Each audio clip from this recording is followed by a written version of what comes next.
Nevesty boli, no peňažky nemali. Otec si chcel dať, že by ulice šlapali, no dopočul sa o tom vtedy dobrý biskup a zvolil zvláštny k tomu svojský prístup. Každý večer mešec potajomky na okno dal a ich otec ho našiel a s radosťou vzal. Bol veľmi vďačný, no nevedel skade sú tie mešce. To, že by len tak daroval, čo peniaze nechce, no.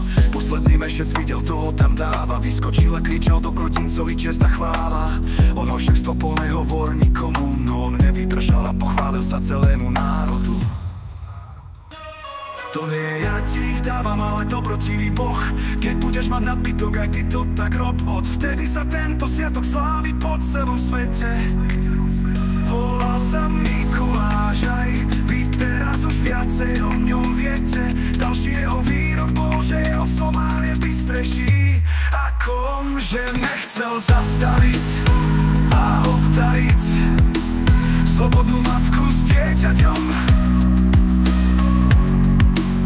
Svätý Mikuláš somárikovi za pravdu dal a omotoval, že tú ženu hneď neobdaroval.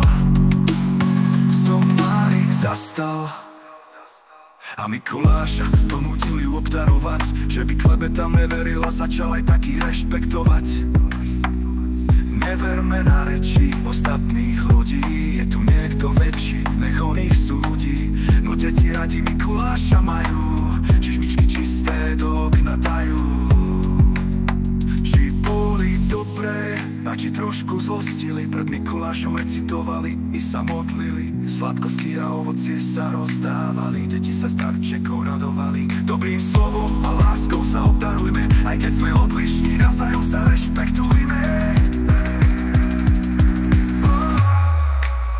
Či boli v dobre, a či trošku zlostili, pred Mikulášom recitovali, sa modlili. Sladkosti a ovocie sa rozdávali, deti sa s darčekov radovali. Dobrým slovom a láskou sa obdarujme, aj keď sme odlišní, navzájom sa rešpektujme.